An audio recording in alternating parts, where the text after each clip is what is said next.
Welcome back to the Courageously Unconventional podcast.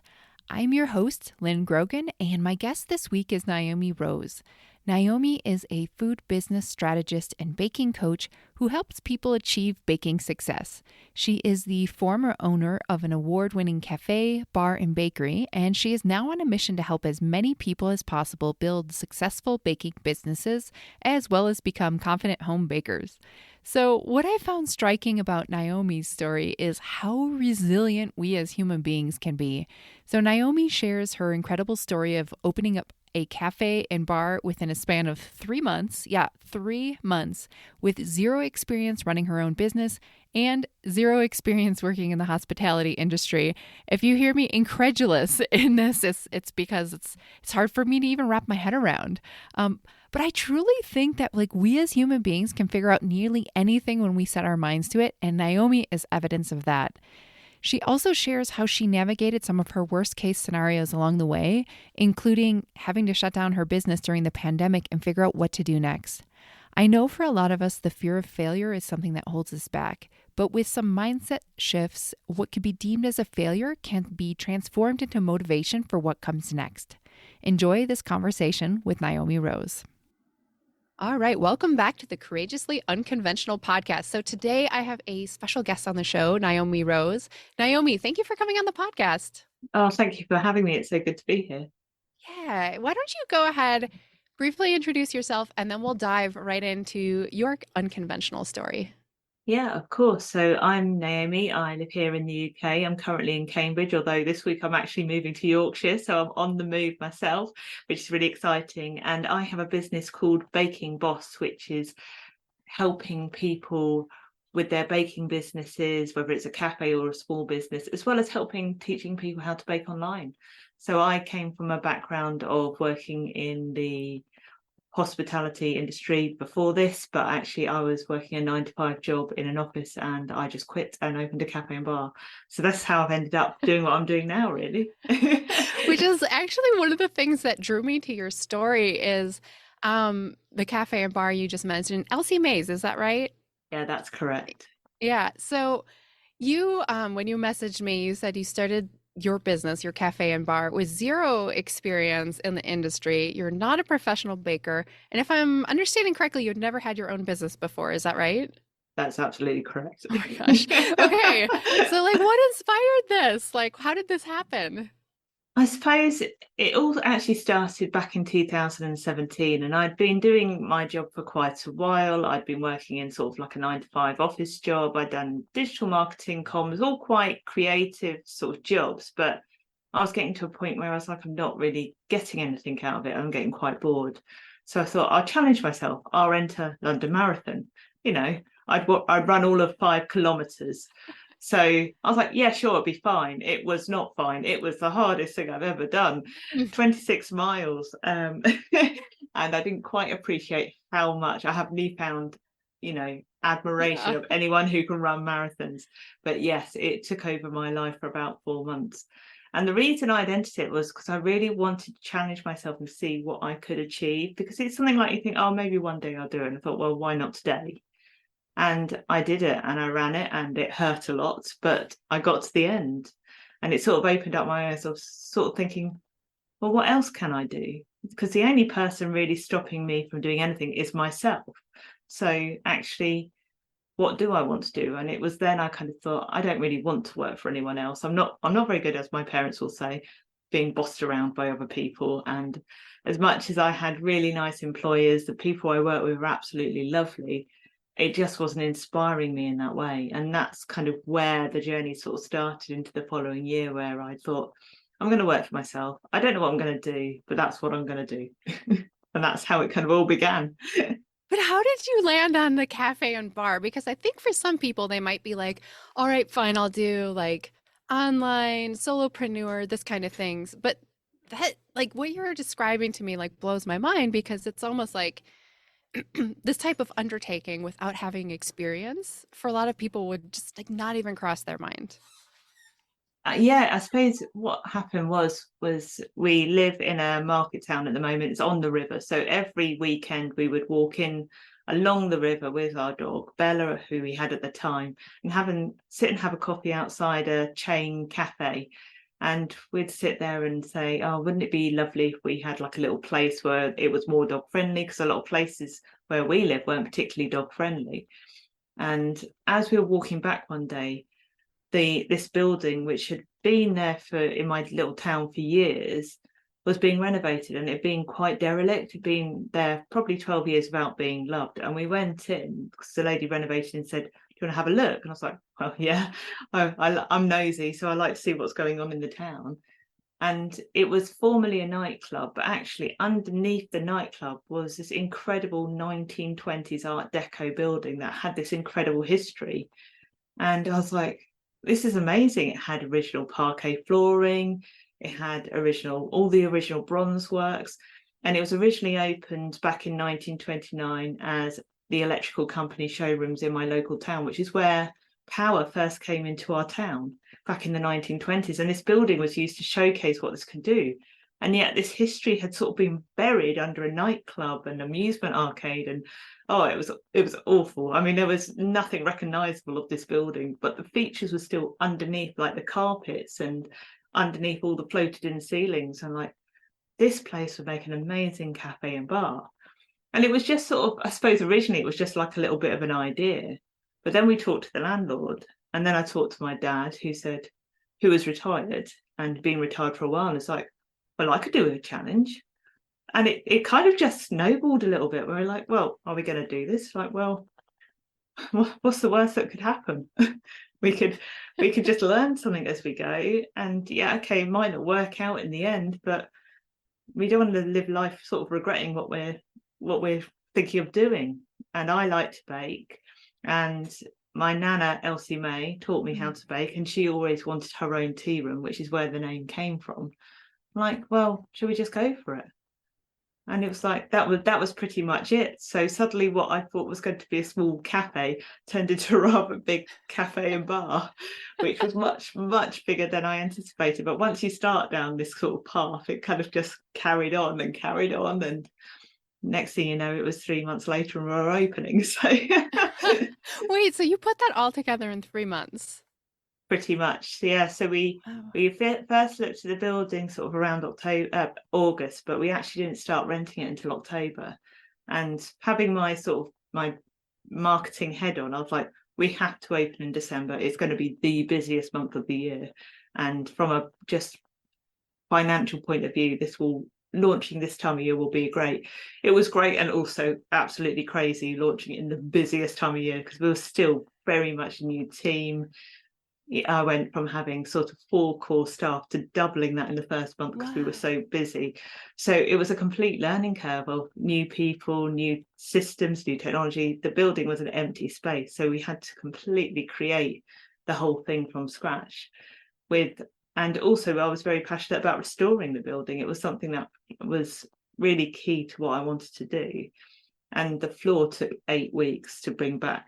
So the original parquet, because it'd been glued down with this horrible carpet. It was awful. Oh my gosh. So, but we're like, no, it's got to come back. We've got to bring it back.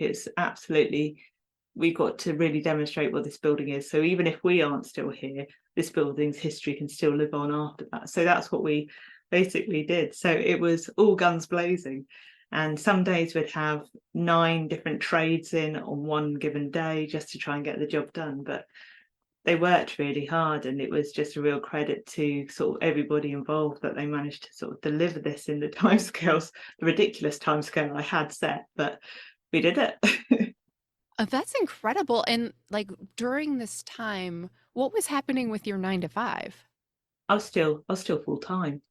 I was actually I was full time, as you do, yeah. So I think I finished on about mid-November. So I was actually at the time covering another post. So I was actually covering someone else's role while I was doing it. So I was sort of heading up a digital team while they were on maternity leave. And I was like, well, I'll carry on as long as I possibly can, but at some point I'm going to have to stop. So I'd kind of got 2 heads. So I put a picture up on my social, I think a couple of days ago, where I'm sitting in the building as it was being renovated. So it was a complete building site while I was actually doing a call with my team in my old job. But Literally, it was kind of like a make it all work and just try and make sure I keep on track with everything. So I had a massive project management sort of document, so I could kind of try and at least manage and delegate my time as best as possible. But yes, it was rather ambitious. Probably something I wouldn't recommend to everybody, but I'm kind of an all or nothing person. And like throughout your life, besides the marathon and besides this, had you had a history or anything like this where you know got an idea and just went with it, that kind of thing? I suppose I was trained musician, so I've always been in music, and I studied in music. That's where I went, and I'm still an orchestral player today, so I play in orchestras. And I've just kind of had that, I suppose, that half and half of half a business brain but half a creative brain. So it's sometimes it can be quite a battle, because sometimes my brain will kind of go, no, you've got to project manage and be organized, and the other half will be like, no, I want to go and create something beautiful and bake something and make something. I've never done quite anything this radical. I have been known to quit jobs before without something else to go to, because I'm that kind of person that thinks, well, we're humans, and part of our natural instinct is to survive. So I'll always think, well, if I quit and I'm not liking doing something, I'll leave, because there's no point in doing something I don't like, and I will find something else, because we're designed to survive. So that's the kind of thinking that went behind doing anything like that, really. Wow. And like, I'm just wrapping my head around this because 3 months is a very little time. I've worked in cafes and bars and stuff throughout the years, and I'm just trying to imagine those coming to fruition while working another job. Like, how, what was it like for you? Like, just walk me through like a typical day, like what's going on for you emotionally as you try to figure this out. Oh, some days really pushed you to the wire, really. It wasn't certainly an easy thing to do. So I had sort of my guidance, my project management document. And some days it would be like I'd do my 9 to 5 job, and then I'll do 7 or 8 hours in the evening on the new business. So it might be sourcing equipment, which was all done through Google, because I was trying to learn as I went. I had no idea what I was doing. So every time I opened a door, I was like, oh, there's another door to open. And you sort of kind of go, I didn't know anything to do with building control. And I didn't realise that I needed that as part of the legalities for environmental health. So every time you open something, another little bit of Pandora's box would suddenly appear. So some days it would be a complete panic, where I was just thinking, I'm never going to get this done. What have I done? But you're then too far down the line to think, well, it's too far down the line now, I've got to keep going. So you kind of you have this kind of constant internal monologue of yourself, where you kind of go, I've got my document, I can see the project management, this is how it's going to work. And then you kind of go into a complete meltdown and panic, and then you bring yourself back again. So there was definitely long days and long hours. And what I actually didn't really think about when I was doing the whole build and kind of setting it up. So I'd done the sort of business planning and thinking logically about what's going to happen if the worst case scenario, no one comes in. One, I didn't think about what if everybody comes in, which is actually what did happen. So it went so much more bigger than I was expecting at the start. But I also didn't anticipate how much hard work would then start when I opened the doors. So it had been really, really quite a lot of pressure, quite a lot of tiring long days, building work, physical work to get there. And then the real work started when we opened. So Oh. I didn't really even anticipate how much mind, physical, and all that other energy would be needed then post then. And of course, at that point, I had a team of people that then relied on me, and I didn't have a boss. So as much as I like being a boss, and I'm very confident with that now, at the time I was like, oh, they want me to make the decisions, and that's really new. Whereas before I'd have like this safety blanket or someone else that I could kind of go, am I right with this? So then it was all down to me, and it was kind of like, well, let's just give it a go and see what happens kind of answers. So it was very much an unknown territory. So it did test you mentally as well as physically. Some Absolutely. days. Well, and on your podcast, you've talked quite a bit about like using your intuition and trusting your intuition. But it's like, how do you trust your intuition when here are situations that you've never been in before? Like, can you speak to that a little bit and specific examples if you have them? So I think how I approached that was I kind of listened to quite a lot of people. So the team I employed, some of them had more experience than I did of working in their particular roles. So back in the days of when I worked sort of in the 9 to 5 job running digital teams, they had people in my team would be like trained web developers, and I know some web development, but nowhere near the level they did. So my role was very much about leadership and making sure that I could give them the right strategic leadership for them to be able to do their job without me having to do it for them. So it's taking some of that mentality into the business. So it's talking with my team that had worked in kitchens before, that had understood like a service and had understood that, listening to what they were saying and then working out what was the best for my business. And some of it would be, we just got to give this a try, and this is what my gut is telling me. Sometimes I would go absolutely against my gut and it would definitely end up being wrong.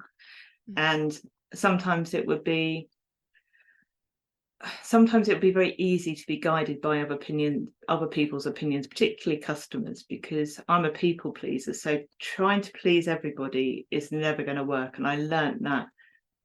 It took me quite a while to learn it. I learned it quite early on, but it took me quite a while to accept it, I suppose. So there will always be someone that will say I was too expensive, or there'd always be someone that wouldn't be happy with what we're serving.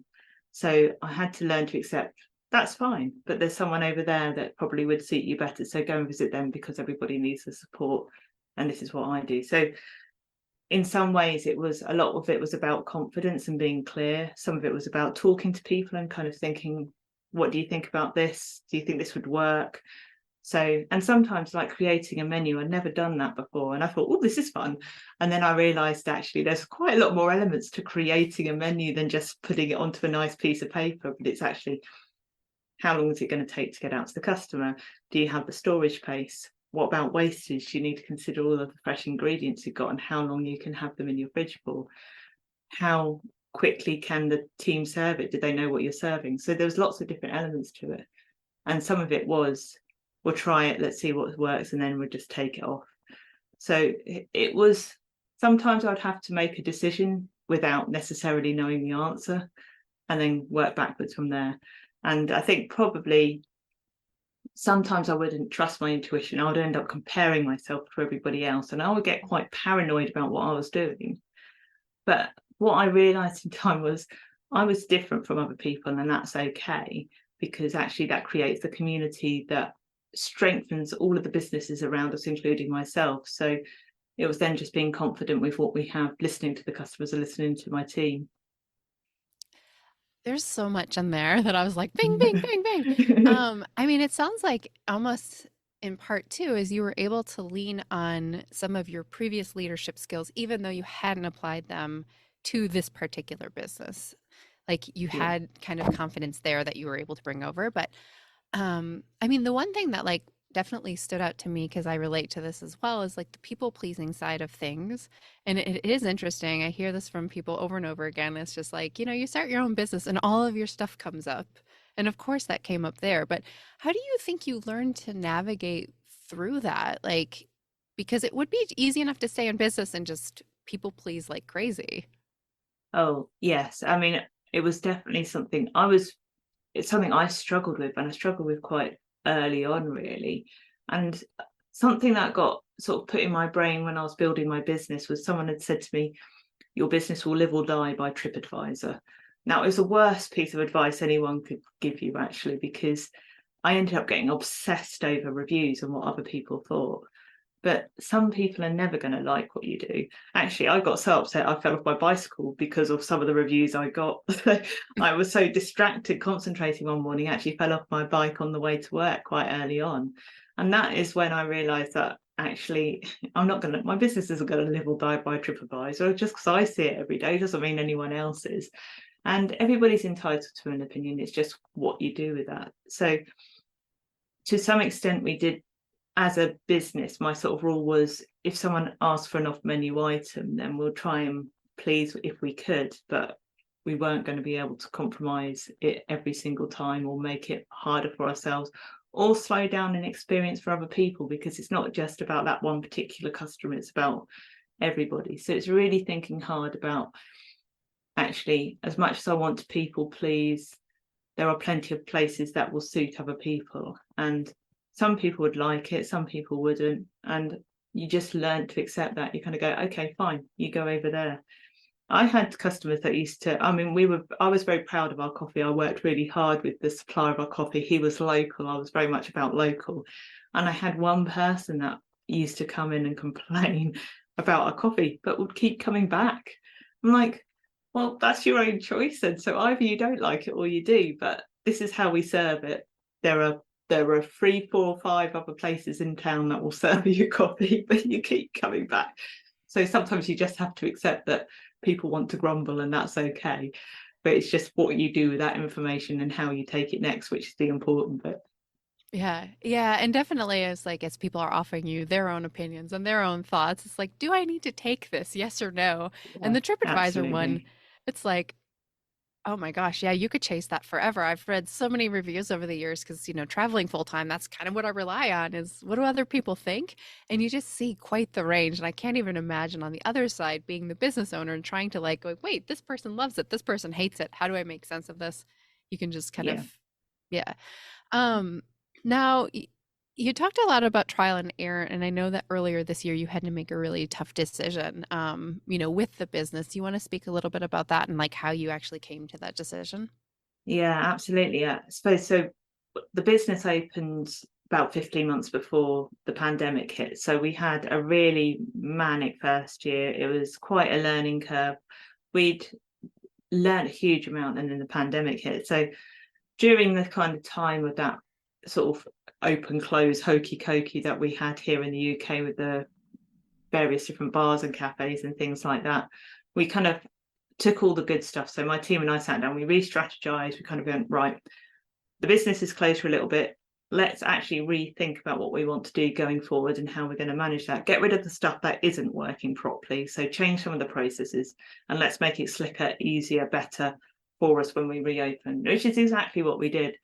And one of the things I really wanted to do was open a bakery. It was an idea I'd been thinking about for a while.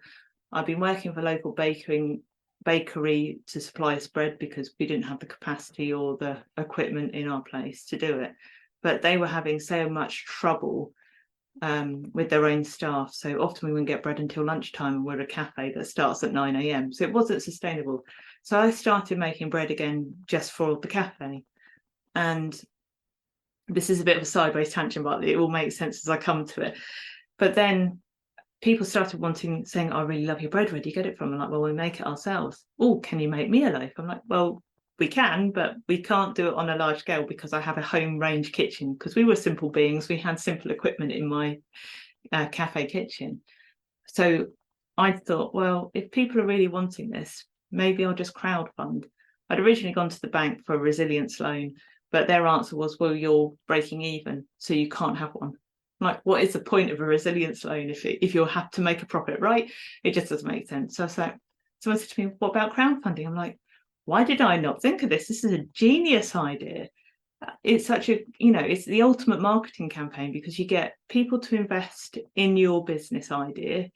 You then get customers that are really excited about what you do, and you find out whether it's something they want. And it was wins all round. So over 300 people actually in the end backed us to set up the bakery. So it's going to do sourdough and all sorts of things, and sweets, as like sweet pastries and all those kind of lovely things.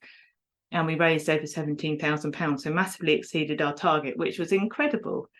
So then after 3 months after opening at the beginning of 22, I'd entered the team during the sort of opening few weeks into Britain's Best Loaf Awards. I didn't tell them because they would have completely freaked out about it, because they're like, we've only been open a short while. But I actually did generally believe they had a good product, but it was a day out at a food expo. So for me, that's a win.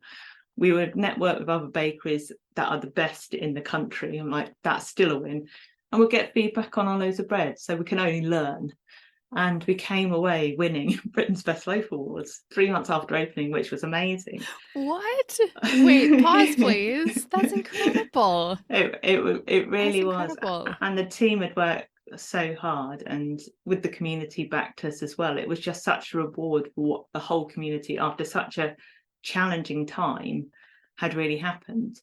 But after sort of winning the award, we then got clobbered by the cost of living crisis. So here in the UK, energy costs went through the roof, supplies costs went through the roof, and customers, our regulars were still there, but they just tightened their purse strings. So the bar, which had always been sort of the bit which helped make the business money, so that was a side of the business that was more profitable than the cafe, and the bakery was still very early days. Basically, no one came out for cocktails. The whole town just seized. It was bizarre, and I had to close the bar, which meant that was an income stream that I was losing. I struggled to get supplies because they went through the roof, and things like flour went from a 3-day delivery overnight to 14 days. So I spent a lot of time trying to find ingredients that was essential. You have sourdough, it had 3 ingredients, which is salt, flour and water, and when you can't get the main one, it's a real challenge.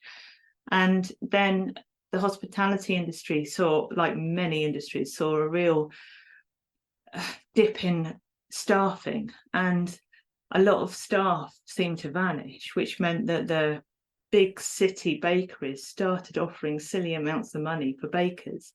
And of course, my team were like, well, I've been offered a job that is paying considerably more than you for someone who I trained up from the start, who would normally need 3 or 4 years experience, and they were getting paid substantially more. I'm like, I can't compete with this. And I'm like, if I was you, I would do the same thing. It would make sense, but I can't pay you what they're asking.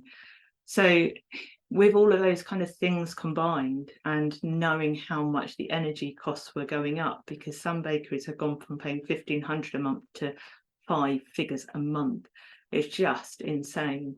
It was just completely unsustainable. And without having then to really do something radical with the business, which you would need a lot more cash flow for than we had at the time.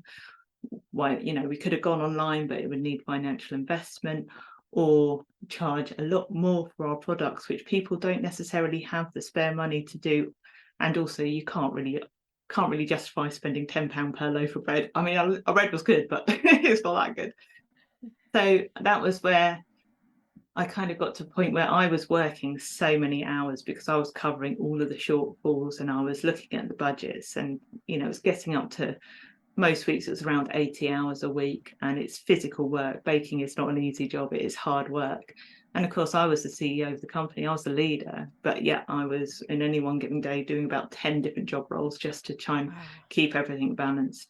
And it was at that point I thought, we just don't have the cash flow to sustain this. And this does not seem like something that is going to blow over in the coming weeks. And I have to make that decision, as heartbreaking as it was. And anyone that's closed a business that they've been passionate about know it's a really hard decision. It had to be made. And it was closing a business, and I had to sort of liquidate it because there wasn't enough cash in the bank to sort of just close it straight. But in order to liquidate it, you have to pay people to liquidate it for you. So I had to keep the business open and do like a really big PR stunt towards the end of it, in order to make sure I had enough sales to pay for the business to be liquidated. So, I mean, we came out pretty much even at the end of the day, but still, it's the way it had to go. So it was a real interesting period, and one you just sort of have to go, right, I've just got to just take the emotion aside of the business I've created and the passion I put behind it, and actually just look at it as a business. And it was difficult to do. And of course it was my grandmother, it was based after, there was and I felt guilty for the staff because they had worked so hard, and most of them were with me from the very beginning to the very end. And the community, my whole ethos was to try and provide somewhere that people could come, whether they're on their own or with friends, and just relax and enjoy and feel part of a community in there. And that's what it had created. So it was really hard to actually let that go, but it was definitely the right decision. And I did it in a way, when we discussed sort of the PR messaging of what we would do, and I closed for a period of time in the October before because I'd burnt out. I've gone beyond my limits. And we talked about it. When I say we, my dad and my husband were my business partners at the time. And they're like, well, what should we say? And I'm like, I'm going to say the honest truth, because people need to realise the reality of what small businesses are facing. Because it's very easy to walk into somewhere, think it's busy, but actually not see operationally how much it takes to get 1 cup of coffee or 1 loaf of bread out. And so I was very open about it, and I talk very openly about it because I think it's important for people to understand how these things work and why they've shut. So that's what I did, which is kind of where it's led me to where I am now, though, because I really want to make sure that other baking businesses and cafes have the best success of creating financially stable businesses and being profitable, because profit is part of business. And sometimes we substitute our passion thinking, well, we got a passion, I love baking, so we can't charge for it. And it's not true. You have to be profitable as a business to be able to be sustainable, and that makes it better for everybody. It makes it better for you because you can take a salary and all those sorts of things. So this is why I thought created Baking Boss was to really help not only teach baking, because I love baking, but also to really help those businesses get those right business plans in place. And their zone of genius is baking. And for most businesses, they love to bake or they like to create coffee, and that's what they love. But the business side can be really difficult to navigate. And I completely understand because I do it from scratch myself. So I want to be able to give people that sort of helping resource and support so that they can really get the most out of their businesses and be able to have that sort of strategic thinker who is slightly less emotionally attached to it to be able to really deliver the best that they can be. Yeah. It's amazing that you were able to take that and create Baking Boss, but I'm wondering, like, how did you shift that identity? Because, I mean, there's a lot that goes into being in your community in the way that you were, running a business in the way that you were, and being seen in that way, and making a decision. Obviously it wasn't overnight, but, like a lot went into it. Like, how did you personally recover from that? I think we went, actually, funnily enough, we actually took a holiday, which we haven't done in a very long time. We decided to fly to Dubai, my husband and I, for 4 days after we closed. And it rained the entire time. I mean, it's Dubai. I thought our chances of sun was pretty high, but no, we were indoors the entire time, which it's quite funny. But we stayed in a nice hotel. And actually, I think what I was most frustrated about, apart from the fact, I mean, it was obviously there was a lot of emotional tied up in it, and I was kind of thinking I failed, I can't believe this has happened to me. When I actually took a step back, I kind of thought, but I've learned so much. I mean, not only have I learned so much about baking and how to make bread and how to make sourdough, I couldn't even make sourdough when I opened the bakery. It was my nemesis. And business wise as well, I'd learned a huge amount about how to set it all up, because I couldn't find anyone that understood a small business. I could find consultants that could understand big restaurants or could understand food products, but I couldn't find someone that could really understand what it's like to run a small business and what a small business owner goes through, because it is very much a journey. And I don't want to just let that knowledge die with me effectively. I want to use that to help other people, because I go out for coffee at least probably 2 or 3 times a week. I go to food places, I visit restaurants, I go out a lot because I love that atmosphere. I love the hospitality scene. I love finding new things. And I want to make sure that those businesses create the best that they can do. And I've learned so much about that's why I kind of, in some ways it was almost overnight, but I thought, well, I need to use this knowledge for the best that I can be. And admittedly, I've forgotten what it was like to start a business from scratch. So it's building those audiences and talking to the right people and really understanding what people need the most help with, because what I needed help with then might be very different from what people need the help with now, because the world has shifted quite a lot in the world of hospitality. So it's getting really to know people, understand where they're kind of struggling, and then I can then help them create the best business or create the best bakes or whatever it is they might want to do. So it's just getting to know people and understanding what they want and how I can help them. Yeah. I mean, what I love about that story is so many things, but one of the things that I like hearing is, for a lot of people, their worst case scenario would be like, well, what if I do this and then I fail, or I have to shut down the doors or whatever, right? Like, for a lot of people, Yeah. that is. And what I hear what you're saying is that, like, yeah, but that happened, but the story didn't stop there. It doesn't have to be like the end of it. It just is like that is a part of the story and now you're continuing it on. It just looks a little bit different than maybe what you would have expected when you opened the doors 4 years ago. Yeah, I think it was definitely, I felt all of those things. I felt like, how could I possibly go on after this? What am I going to do? My worst nightmare is being employed by someone else, believe it or not. I just didn't want to do that. I like working in my own way. And actually, after the sort of, in some ways, I did everything I probably wouldn't advise people to do when it came down to sort of the end of the business, because I was so emotionally attached and I was so exhausted that I was doing all the things. If I was looking at it now from the outside in, I'll go, don't do that. That's not what you should be doing. So I've definitely learned from my own actions of what not to do. And that's why I've kind of built this business, is because I see many kind of business owners working many hours just trying to make that bottom line and not. And people don't need to do that. It's not, you don't have to do that. There are ways to make sure you have that balance in your life. It's just being realistic about your time and things like that. And that's what I kind of taken the ethos into this business is I spent many hours working. I missed quite a few family events because I had to deal with something, particularly towards the end.